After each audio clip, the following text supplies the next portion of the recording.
What's up, everybody? Welcome back to another episode of Study Hall here on UFS University. Before we get into topic 3, I want to give a big shout out to our sponsor.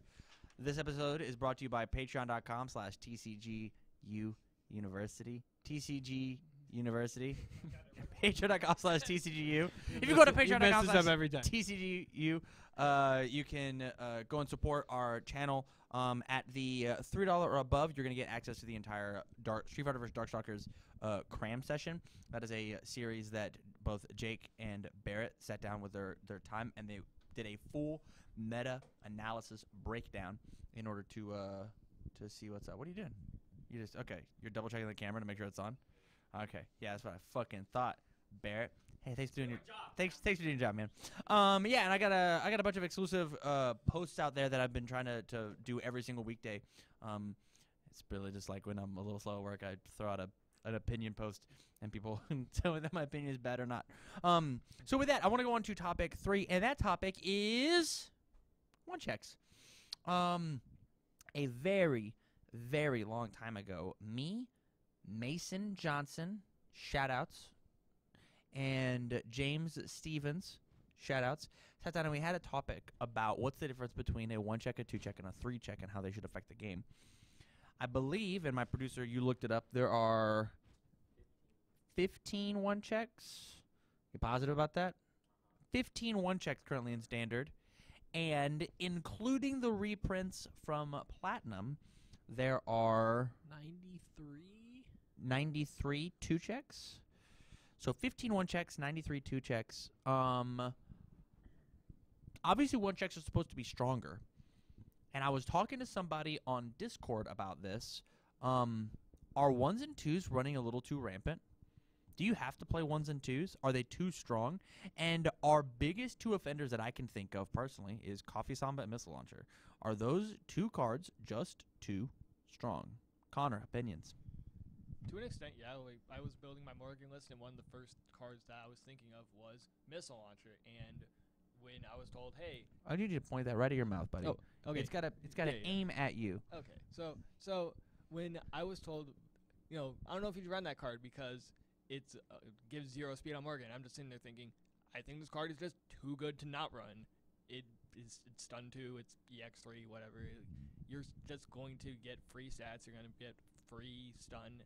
And like running 3 2s isn't terrible. Yeah, if you accidentally Missile Launcher and you if you accidentally run Missile Launcher and you give it, 4 speed off of Morgan's effect, you no longer have to mill 4 for speed on Missile Launcher. You just give it damage. And so now it's doing its job. Now it's a 7 low for 10 base. Yeah. without as powerful 4 and EX. 3 and stun. Like, wow, that's pretty good for a 2-check, 78 2-checks, including the Platinum reprints. Not including. You took Platinum out of the equation. So it'd be 94 because of Bubble Lead. You counted? You counted then. 93 was including Platinum. Okay. 93. Okay. 93. 93. 78 unique one. 93.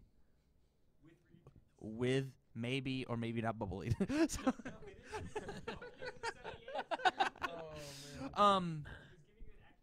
So it was 77 plus 1. Then, yeah, plus character. Then, I got to talking about Coffee Samba, and the reason that Coffee Samba jumps to your mind when you think about a 1-check is because of how absolutely gnarly it is. It's better than every other 1-check in the game. So much so that I think it could be a 0-check and it would still be played. Travis, what are your opinions on Coffee Samba? Do you think Coffee Samba is too good? So, I'm a huge fan of Coffee Samba. Even before that card came out, the time it was spoiled, I proxied up a Vicious deck, and I played it.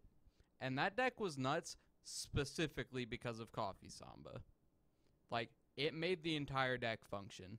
And I think that card is absolutely absurd for what it does. Its stats, It's a 5/1 that draws you 2 cards and most of the time stuns your opponent out, and also randomly has like multiple 5s sometimes. I haven't seen Travis play a deck without Coffee Samba in it since it came out. Yeah. So The card's just too good. So yes, then it's too good of a card. Yes. Like, even as much as I love that card, it probably needs to go. Sad to say. Jake, what do you think? What do you feel? I don't think that card needs to go. That is just what a real one check should be. I feel like. Oh, you think every one check should be this strong? Yeah. Okay. All right, you're the craziest person I know. So like, well, let's talk about other one checks. So like the second place, first place one check is obviously Coffee Samba. This is the best one check in the game. Do we agree? Yeah. The second Yeah. place would then be Princess Perry. And then after that, they're all kind of garbage. Like they're all bad. Here, I got you, buddy. Like they're all not good, right? I mean, You can play them. Yeah. You can play Let's Party if you want to. I mean, just think about Turbocharge. I mean, it got second place at It It won won- nationals. It team. won national teams. kind of. Like Turbocharge is a fine one check. It does 6 damage. It's a 4 diff. I actually really like 4-1s. I love 4-1s, 4-2s. Damn right he was. Yes, he was. Yeah, he fucked me up in rounds because of Turbocharge. And I fucked him up because he was running ones. That's funny. But like, Let's Party's a card. Me and Bear Bryant, our reigning national champion, we were sorting through some cards, and we got to not Napalm Bomb. It was Drill Bomb. Is that the card? Yeah. Yeah, Drill drill bomb. bomb. Yeah. And he was like, "What would it take for you to run this 6-1?" And I was like, "Make it a 5-2, and we can talk." Like Or like a 4-1. yeah, or make like a 4-1. Oh, could you imagine that card being a 4-1? I'd play it. I'd be I'd down. play it. That'd be a very good one check. Or just be Drillman. That's what it would take for me as a player to play that card. Yeah. Be Drillman. Well, if But it was then a Drill 4-1, Man- I'd play it in almost anyone. Yeah, yeah, I'd play it. Well, yeah. But like, I'd absolutely play it. yeah. That's why I think Coffee Samba is so relevant. It's because of that Desperation 2 on it. And that's actually my biggest issue with it is I think the aspiration It 2 didn't need that. it didn't need. Because like a 2-diff one check, they had a card like that in the game. It was like Baltic Snap Kick or something. It was a Ballistic Snap Kick, and I don't think Snap Kick. It was a 2-1, right? I don't. No. Man, I can certainly look it up. I'll look it up. Ballistic Snap Kick's nuts. Holy shit. Yeah. But I just think that 2s are doing a whole bunch, and 2 1-checks are doing everything. Like nobody wants to play. Like, when was the last time you saw a Tengu Dive deck? You can't play that deck anymore. Like, you cannot play that card. Tengu Dive does not exist anymore. I said the wrong one. I meant Gatling Knuckle. Oh yeah, his punch. Yeah, so it's a 2-1, 2 mid for 4 with multiple 1 and punch. That you can enhance check a 4. If it's added to your momentum, it adds face up, and then you can discard from your momentum to give -3 to one of your opponent's checks. Well, that's kind of nuts. That's really silly. Is it in their turn? What's its Common attack phase stats? does not end. What's attack stats? 2 mid for 4. 2 mid for 4. Okay, on a 2 diff. 2 diff. That's actually kind of. But gross. if you like a Coffee Samba's a 2 diff, and it's a 4 mid for 5. Well, coffee's up to 2 diff when with you're half dead. multiple- And I you know how get easy that is on I those get it. symbols? Gatling attack or Gatling knuckle, right? Gatling. Gatling Knuckle. Yeah, I don't like the way the word Gatling is spelled. I don't. That's throwing me off. But Gatling knuckle is an attack. Is an attack that like is always a 2. Like on turn 1 is a 2, accidentally. Yeah. Coffee Samba, you have to be half dead. Sometimes you can start half dead. Sometimes you're right, yeah. But I think like that's just like the biggest thing when you play Let's Party at the end of a chain. Or when you play Let's Party when you're half dead, it's still on a 5 and you can still check a 1 and fail it. When you play a Coffee Samba at the end of a chain and you check a 1, you tap 1 foundation and continue your turn. Yeah. You tap 1 foundation to tap all of theirs. Oh no. Oh, Oh, shucks. shucks. Ah, beans. You got me. And then to follow it up, like I think Missile Launcher is good enough to have been a 1 check. Yeah, that's one of the cards I thought was the wrong check. Like, both of them just should have been 1 less, but you can't go to 0, so, like, Why then not? it shouldn't exist. I don't know. Because you can't roll a 0 roll on a a 0 die. on a die roll. Yeah, I guess that's fair. So then, like, I don't know, making it like Desperation 4, more like Desperation 3. Or it's Maybe. not even giving it desperation. Or not even giving Desperation. Like, I don't even think it needed it. Nah, the Desperation is like what makes it evil. Yeah. I think Desperation 4 would have been really good on the card and made it not as broken as it is. Or, counter argument, Desperation 6. Why? To where that card is worse later in the game. Yeah, that's actually kind of cool. Because it's so strong late game drawing it. Because you build all these answers and you're like, oh, you just stunned them all out. Now, if you put them down to half, it's harder for them to play this card. Okay. And it actually like gives the evil symbol, or it gives it. It's like bad. It's bad to lose your life, so you can't. What? Yeah, it does make Toasty really good. would be pretty good with that card, but so do I. I wish I had a map for that card. I think 1s and 2s are not. Man, I want to say that they're not needed, but at the same time, I feel like they're kind of needed. Either you're playing 2s or you're playing like 6 diff attacks. Like I think you have to, or your character is given a card like, I don't know, Nutcracker, that is in the specific scenario when you're fighting against a male character, has all of the strength and the stats of a 2 check. Maybe even a 1 check. Cassie Cracker, when you're fighting a male opponent, is a beating. But if your opponent has the wrong genitalia, that card actually doesn't do anything. I wouldn't say nothing. It still replaces itself and hits for 4. Sometimes it replaces itself. Sometimes you accidentally don't have a card that ignores, and you just +1 progressive in order to draw a card. Best case scenario. You're right. Against the females. Against the ladies. The ladies of the night. The ladies of the night? Just ladies. Well, every Darkstalker female will be a lady of the night. Yeah. Right. So I guess your statement's not wrong. Anyways, Connor, how do you feel about playing 1s? Do you like playing 1s? I don't mind playing 2s. Like, I just think that sometimes. Well, that wasn't the fucking question, was it? Well, I mean, okay, sure, but 2s are 1s, right? Like 2s are similar to 1s. They're lower checks. So like, I think even playing a 1, it's fine. Like sometimes you get unlucky, and sometimes You you listen check to it. me. 2 checks are good checks. 3 Okay. checks don't exist, and 1 checks are bad checks. Are bad. Okay. They're bad. Are you just mad because you lost that PTC because of it? Because I checked all 4 parries? Yeah. Yeah, I I'm think- kind of mad. Yeah. All right. Enough time has passed. We have found our emotional struggle. Jacob Johnson's mad that he did not go win that PTC because you would have fucked me up, dude. Yeah. You'd have demolished me. I would have. But now we'll never know. Maybe I would have won that game. Sometimes you lose the N9 because you check on 1s. Maybe sometimes. I don't think that they can, like, very feasibly get rid of 1 and 2 checks completely, because if we look at a card like Coffee Samba, if it were to be a 3 check, it would have to be like a 7 diff. It would have to be like Big Cyclone. I'm in it. I'm down. How do you?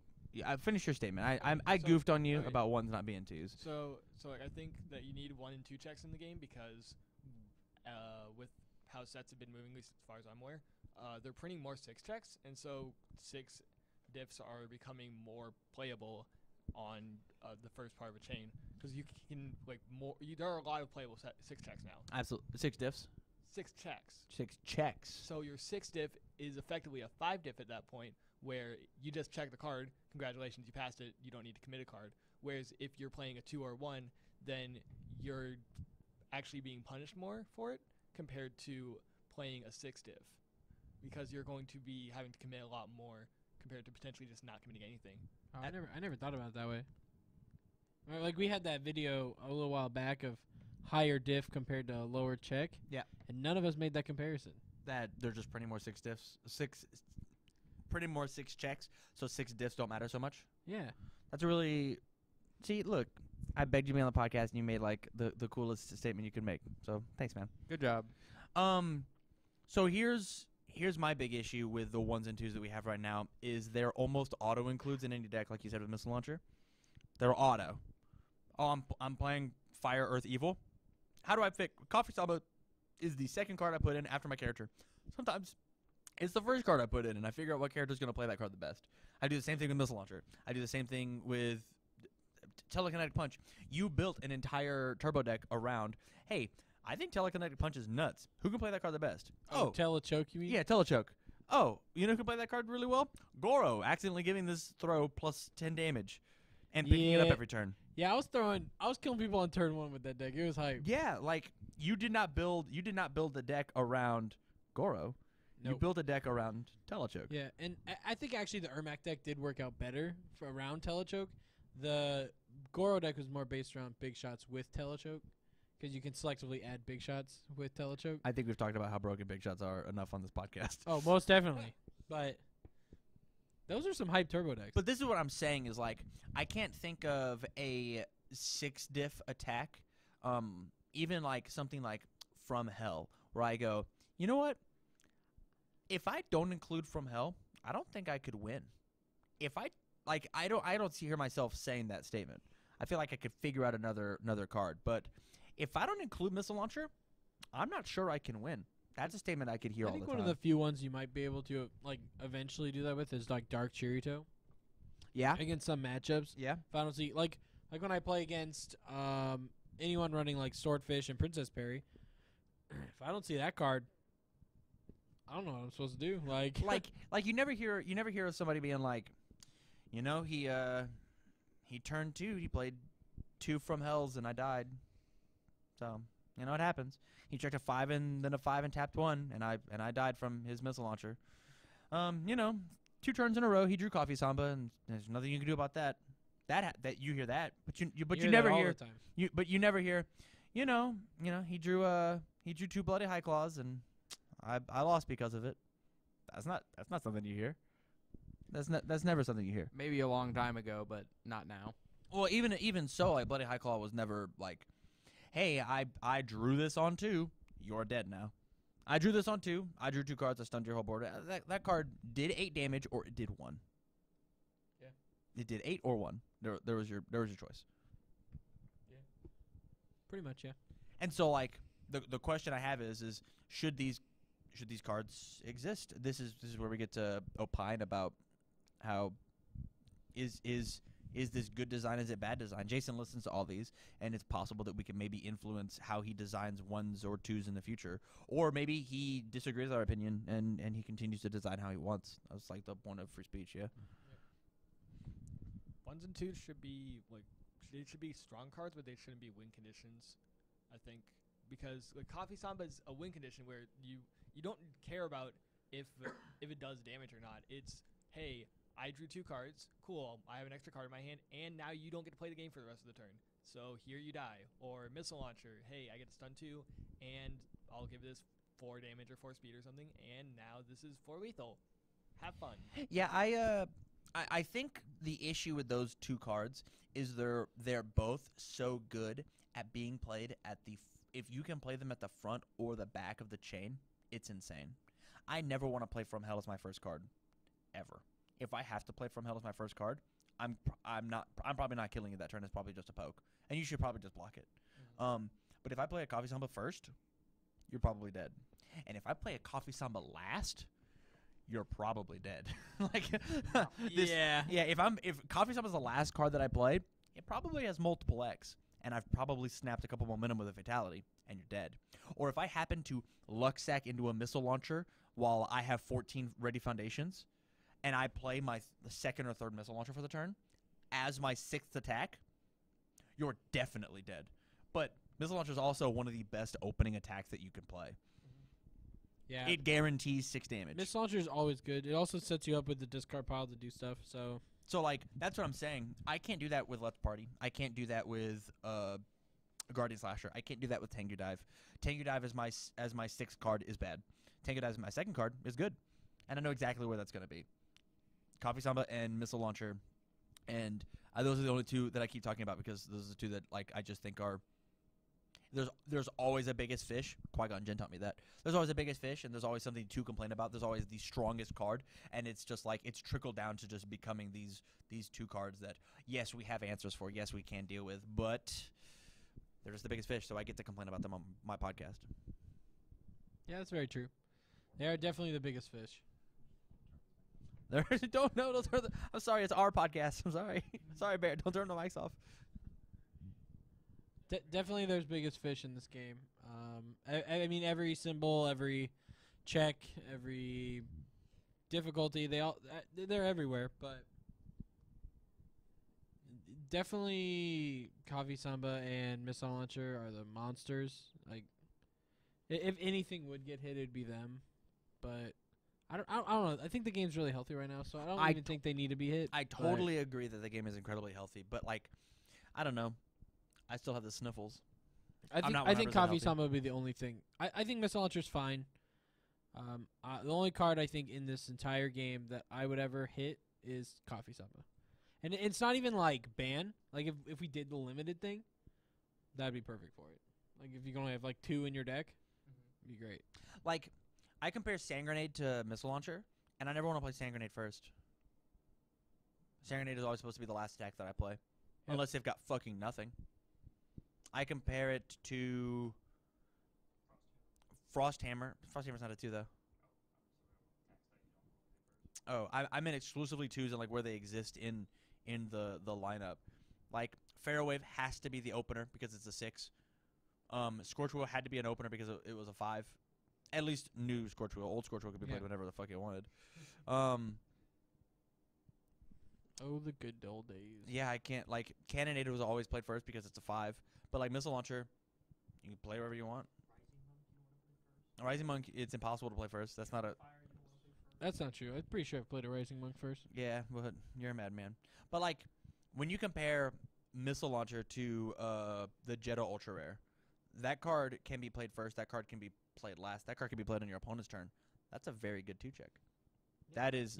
I think that's like the closest 2-check that we have to Missile Launcher. I would bet. Yeah, versatile 2-checks are obviously going to be better, like because then they're not telegraphed. You know. What'd you say to me? Bloody High Claw? We already talked about as that. Like first versus last. Yeah. Yeah, absolutely. Whenever I played Bloody High Claw in Vega, I never played that card until it was my last attack. Bloody High Claw was always my last deck. Same. Well, my bad deck was a little different because I had a specific attack to go last. Because I had I can't pronounce the name. It was some ERE's Ultra Rare that ignored attacks in your card pool, so just win in the end. I think it's gonna wrap it up. I think 1s and 2s are fine, but maybe make them a little more tailored to the job that they're supposed to do. If there's supposed to be an opening 2-check, make it an opening 2-check. If it's supposed to be a kill condition, make it a kill condition. I'm not sure that you can run. Coffee Samba does everything. If I drew Coffee Samba and all blank foundations, I'll play the Coffee Samba. Bad check should be telegraphed. Bad check should be telegraphed. So where you know they're coming. So with that, we're going to move on to topic 4 of the week.